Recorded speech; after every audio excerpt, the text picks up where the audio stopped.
Well, good morning, everybody. We still have another minute or two before we get started, but I wanted to log in and say hi and see if you had any particular questions or issues you wanted addressed about bereavement during the holidays, or, you know me, I'm kind of loosey-goosey, anything that is mental health related. I would love to take your questions and provide you any sort of insight that I might be able to.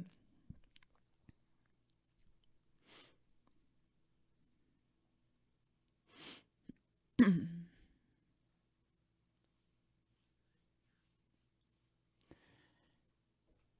going to give people another couple of minutes to get started. I see that we're clicking up our viewers really, really quickly. I welcome everybody. Thank you for being with me on your holiday week. Maybe you're still working, or maybe you are, have already started taking vacation, but I am thrilled that you are here with me. Now, before I really get started, it is important to recognize that grief and bereavement is a really in-depth topic. So I have a link at the top of the chat that goes to a playlist of some long-form videos that I have on the channel on coping with grief. I am not going to even come close to touching into everything right now. So it's going to be important if you are struggling with grief or mourning or working through it, that you might want to tap into those resources for some additional information. Alrighty, it looks like we have settled down in terms of people popping in. So let's go ahead and get started, and we'll see, where we go from here.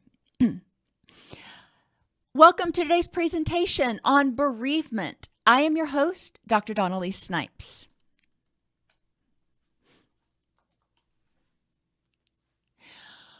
Bereavement and grief are difficult to deal with whenever they happen. However, during the holidays or on anniversaries, it can be even harder to deal with these things. During the holidays, people are telling you you should be feeling happy. You should be celebrating and filled with holiday cheer. And sometimes that is the last thing that your heart really wants to do.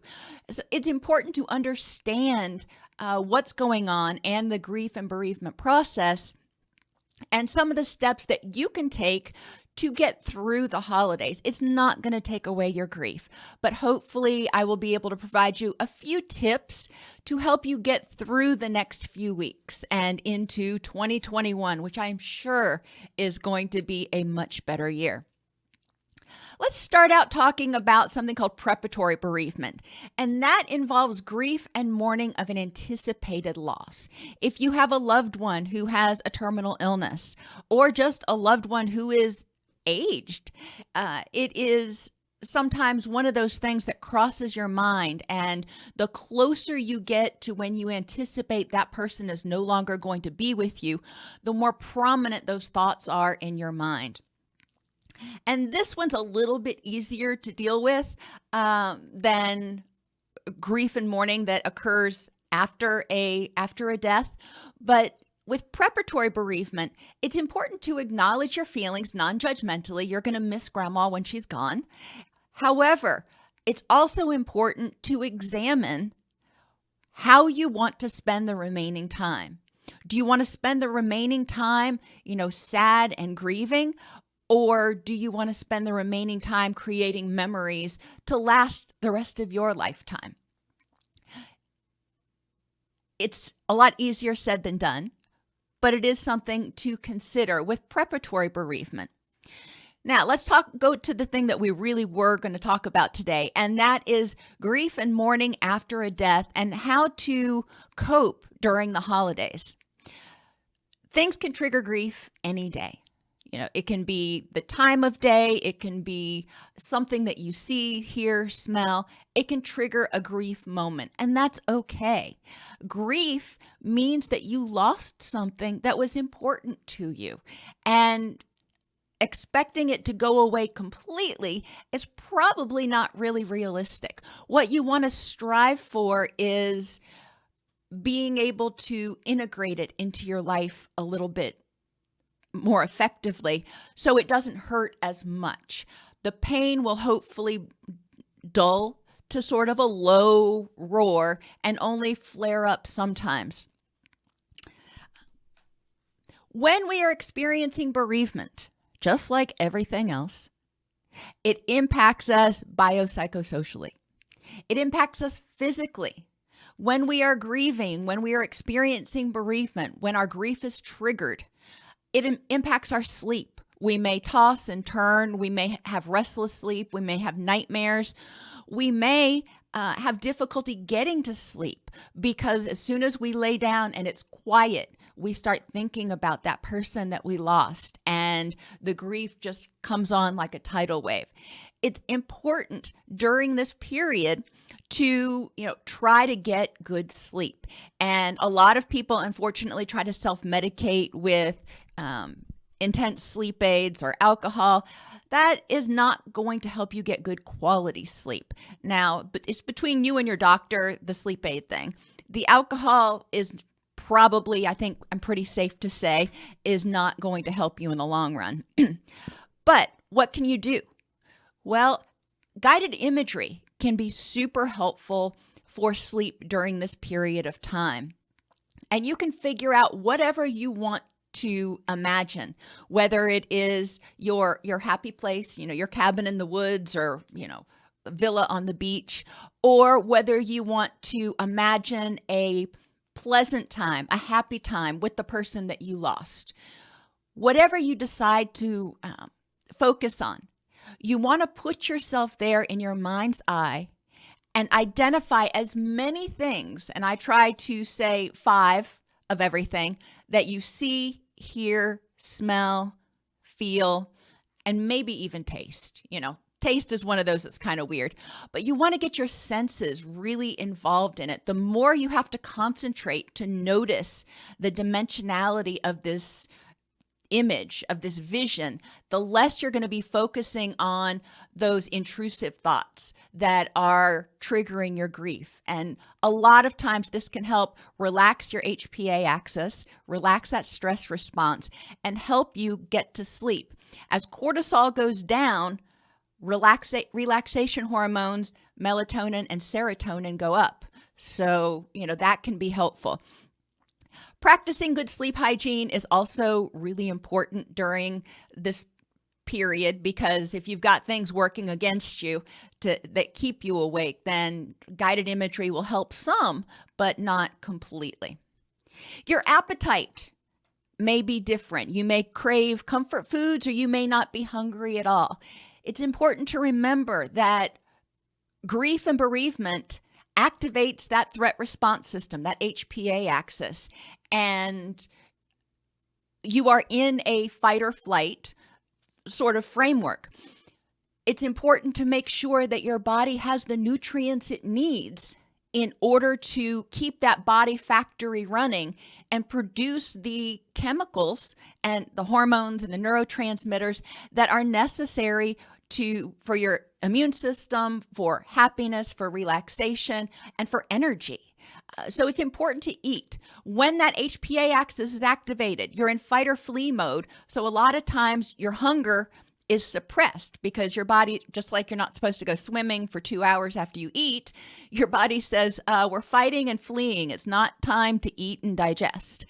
So sometimes it's important to encourage yourself. I avoid the word force, but encourage yourself to eat.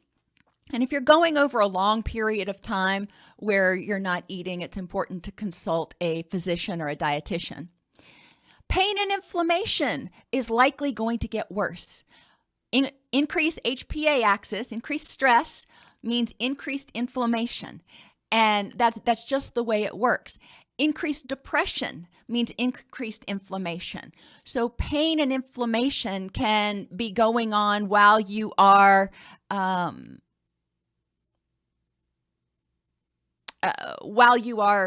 going through the holidays, while you're experiencing this bereavement.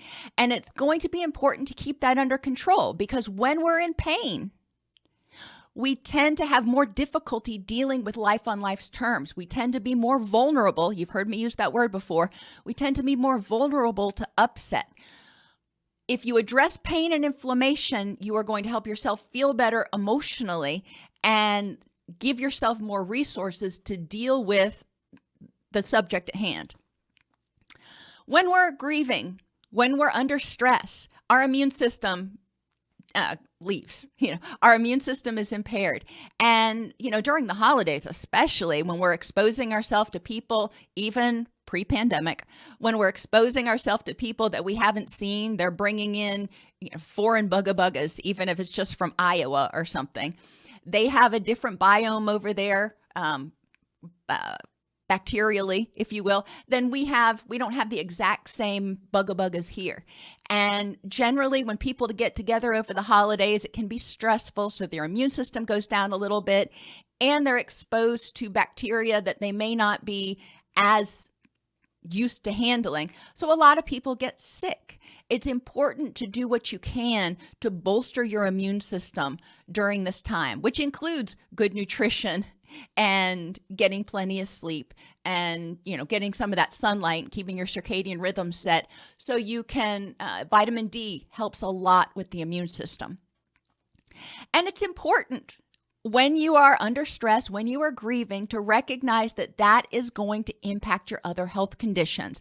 Diabetes, blood sugar is likely going to become more difficult to control. Even if you're not changing what you eat, the stress and presence of cortisol is going to make your blood sugar more variable. Being aware of those, being more mindful. Mindfulness is the key. Checking in with yourself periodically throughout every day, not just once a day, to ask yourself, what is it that my body, my heart, and my mind need right now in order to help me be as resilient to this situation as possible.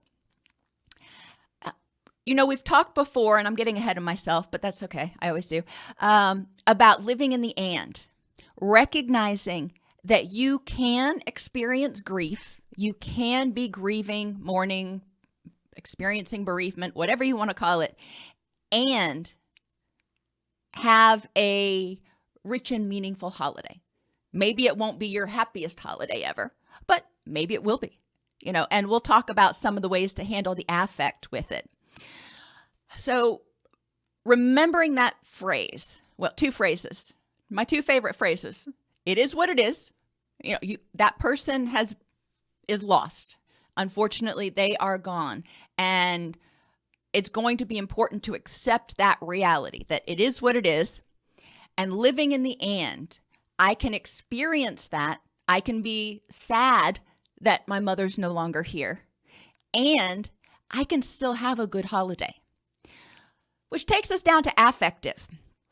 When we're in the throes of bereavement, and bereavement can last a year, or it can last a couple of years, or maybe even more. If people have had multiple losses, there is no timetable on bereavement. If it is going on, for a long period of time, multiple years, or even through an entire year, and the grief isn't subsiding at all, every day is just oppressively grief-stricken, then it's important to see a counselor, see a physician, and talk about that to figure out how to help you get through that period. But it's important to also give yourself time, and everybody has a different timetable. So affectively, when our HPA axis is already in fight or flight mode, when we're already being hypervigilant, we are going to be more susceptible to dysregulation. We're already running, as much as we can, and it's not going to take much to blow the top off the pressure cooker. It's important to recognize that. During the holidays, there can be a lot of hubbub going on, and that can be during dinner or celebrations or whatever, where there's maybe a lot of activity or people making demands, whatever the hubbub is. It's important to be mindful of how you're feeling so you can notice before you start feeling overwhelmed and end up lashing out at people or wanting to completely withdraw. Dysregulation is expected. It's expected that people who are experiencing bereavement will have good moments and bad moments. And, those moments may kind of change regularly throughout the day. That's okay. No judgment. Just recognizing, what does this mean? Be curious. Depression happens when we feel hopeless and helpless. And when we experience a loss, well, that's kind of the pinnacle of hopelessness and hopelessness. We don't have any hope that we can have that again, and we are helpless to bring it back or to stop it. However, the way you look at it can also affect things. For example, my mother passed away. This will be the second Christmas that she's been gone.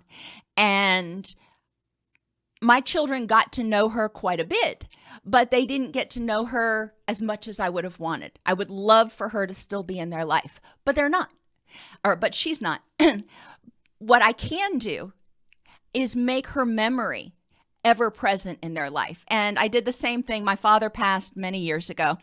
And in order to help them know my dad, we always talk about what Papa Ron would do. And I share funny stories about Papa Ron.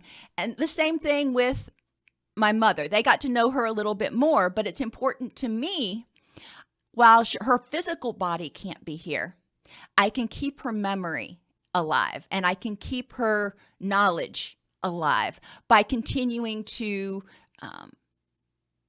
invite those memories into my life. Now, that's not necessarily something people can do right away.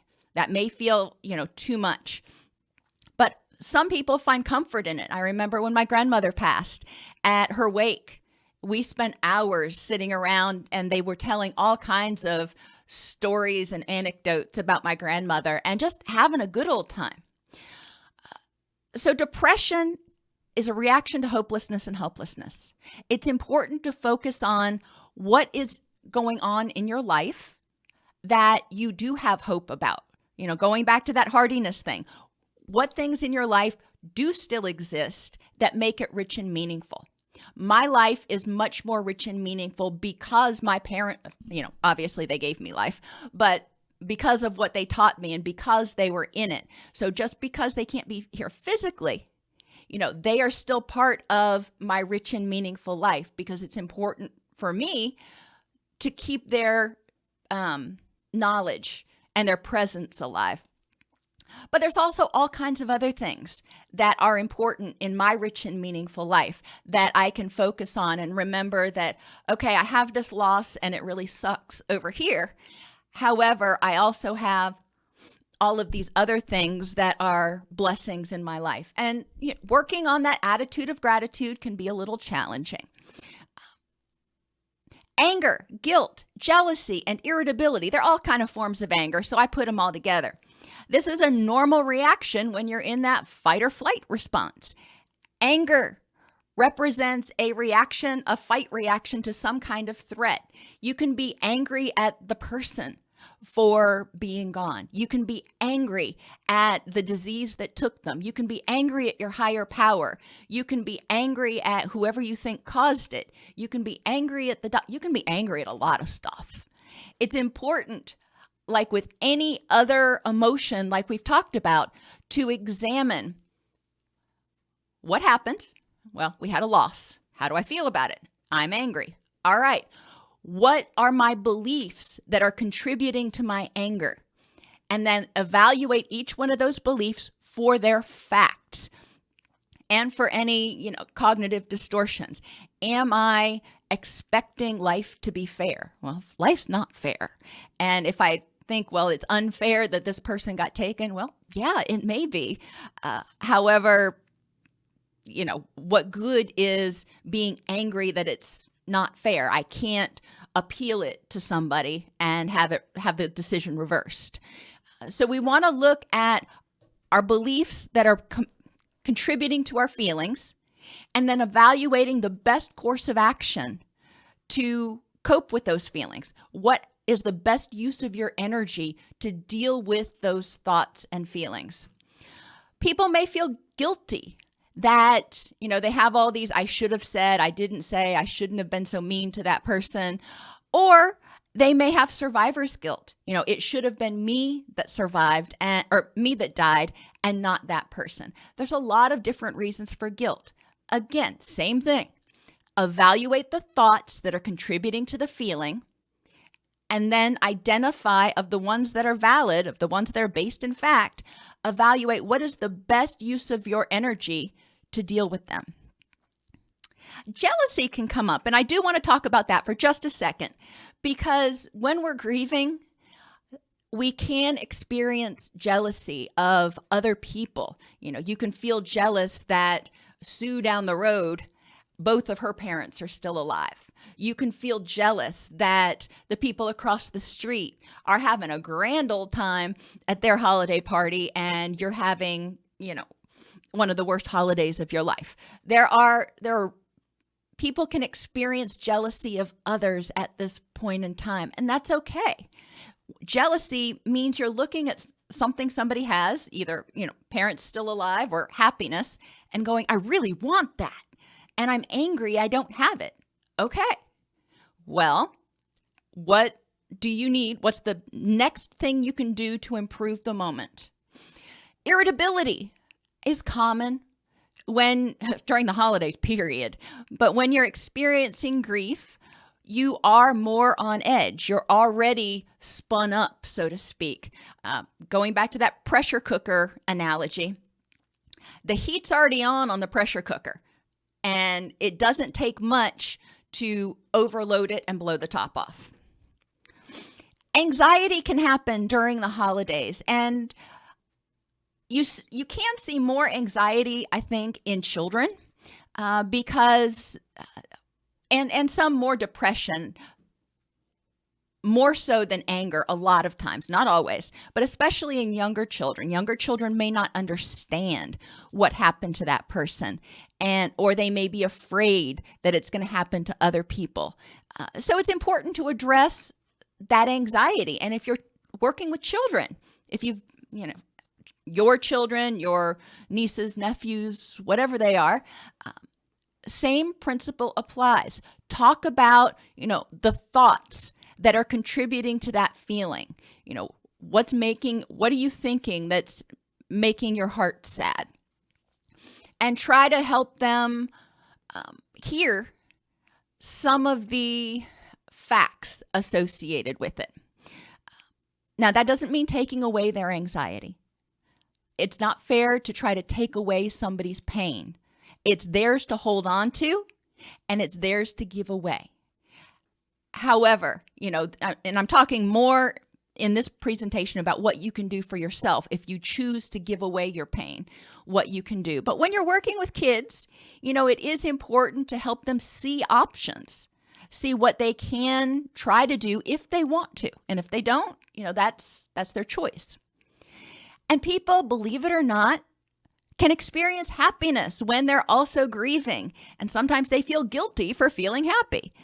What would that person want? Would that person who passed away want you to continue to be miserable?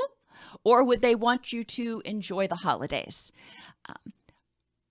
Happiness may be fleeting. It comes and then all of a sudden it's dashed by a wave of tears, and that's okay. It's important to embrace whatever feeling you're feeling. And if you can increase happiness, all the better. If you can do things like tell stories about, funny things that person did or what they would have said or what have you, that can add a positive spin, a positive memory for people to think about with that person. Cognitively, when we're grieving, HPA axis, fight or flee, we are not devoting resources to attention to other things but protection, problem solving, or memory. It's important when you are grieving to write things down. Keep a note, keep a list, have, push notifications, whatever you need to do to stay organized, to remember what you need to get at the grocery store. Don't rely on your memory at this point in time.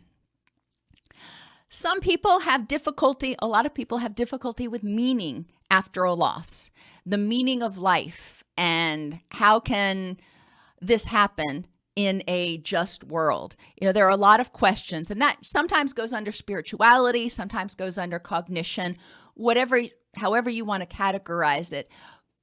But eventually people need to find some sort of meaning. And that's probably not going to happen over the holidays, but recognizing that is one of those things that can help you move towards acceptance. Environmentally, people who are grieving are often going to be triggered because sensory triggers abound. You may smell this kind of cookies that your grandma used to make, or see something. I know the first snowfall of the season, this year, made me a little bit teary-eyed. And just recognizing that having that moment of grief is not necessarily a bad thing. It means that person was important to you, and your heart is filled. And, that memory, envision it warming your heart. Even if the tears are coming out of your eyes, envision it filling and warming your heart can be helpful. But also noticing if there are a lot of sensory triggers, sometimes it's important to get a break from them. My stepfather experienced a significant loss on Christmas Eve. And henceforth and forevermore after that happened, he would not have a Christmas tree in his house. And, that was one of those things that was extremely triggering for him to have it around. And he didn't swear off Christmas completely, but the Christmas tree was too much for him. And sometimes it's important to set boundaries and say, I can't do this year, maybe next year. And relationally, when we lose someone, we are not designed to be alone. We're not designed to live in isolation. So a lot of times when we experience grief, when we experience loss, we may crave other people. We may crave support, or we may not. And we want to get away from other people because it hurts too much to think about caring about anybody else. Eventually, you need to process that. But during the holidays are sort of like I envision them as a treading water period. There's a lot of stuff going on. You've got a lot of energy going 6 different directions, and it may not be a time where you're going to make a lot of progress on coping with your bereavement. But staying mindful, staying in the moment and taking it day by day, making sure that you're taking care of your physical health so it can support your emotional health and support your energy is really important. And having a couple of outlets for social support can be really helpful during this period. Bill of Rights for grief, just real quick, and then I'll go on to some of these questions. People have the right, or I have the right, to know the truth about the loss and have my questions answered honestly. I have the right to talk about the loss as much as needed, to be heard and treated with dignity and respect, or just to be silent. I have the right to disagree with your perceptions or conclusions. I have the right to grieve any way I want, as long as it doesn't hurt me or other people. I have the right to feel all of my feelings and to think all of my thoughts of my own unique grief. I have the right to have guilt about what I could have done or should have done. We have the right to feel all of our feelings. I have the right not to have to follow those stages of grief as outlined in a book. I have the right to be angry at death, at the person who died, at God, the universe, myself, or other people. I have the right to have grief bursts where, you're going along, you're doing fine, and all of a sudden it just hits you. And I have the right to not be taken advantage of. Everybody is going to deal with grief in their own way. And it's important to recognize that, if you have a loss, especially a loss that's recent, maybe you lost a family member and then you're getting together for a family reunion and people want to talk about it, it may be too much to hear that. So it's going to be important to figure out how to set those boundaries, to be mindful of when you notice that something's going on that's triggering your grief, triggering your upsetness, and have a plan for how to deal with it. It's important to recognize that things are not going to change overnight. Grief takes a long, long time. And unfortunately, they say time heals all wounds. Well, time makes it easier to deal with changes. It's kind of like if you are in an accident and maybe you lose the use of your arm. Well, that may not ever come back, but you learn how to live and have a rich and meaningful life, even though that arm doesn't work. That's that living in the and that we keep talking about. And it's important to recognize that. And with COVID-19, a lot of people are experiencing grief because they lost loved ones this year. And it's going to be important for them to notice their triggers and develop a plan for keeping themselves safe emotionally, physically, interpersonally during this time. And that may mean turning off some of the news. I'm a big proponent of that right now. It may mean setting rules and limits for what is okay to talk about over holiday dinners. And for some people, unfortunately, it does mean that they are going to be isolated. They are going to choose to stay at home during the holidays. And being alone during the holidays is difficult on any year, but this year especially, we're going to have a lot more people that their tradition, what they get joy from, is spending time with family, and they feel like they can't. They feel powerless. So it's something else they have to grieve. They're grieving the loss of their freedom.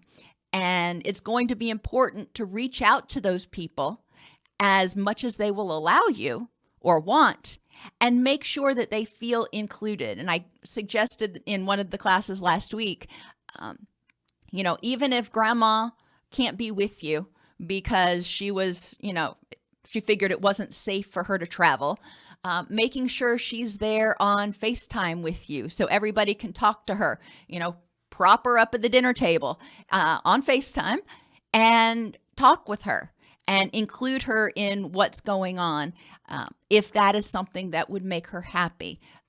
And, reach out and virtually touch people to make sure that they are getting their basic needs met and they are not feeling isolated and completely hopeless and powerless.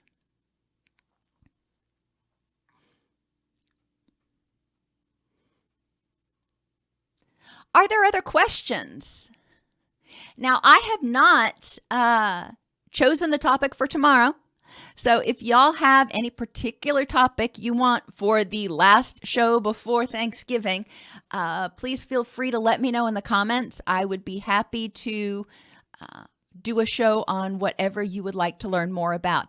And remember, at the top of the chat, I did give you a link to the grief videos that I have on the YouTube site, the grief playlist, that goes in depth into different tips and tools and strategies for coping with grief.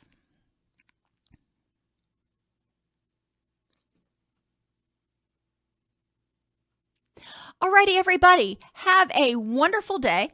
Thank you again for being with me and giving me, an hour of your time in the morning. And I look forward to seeing you tomorrow.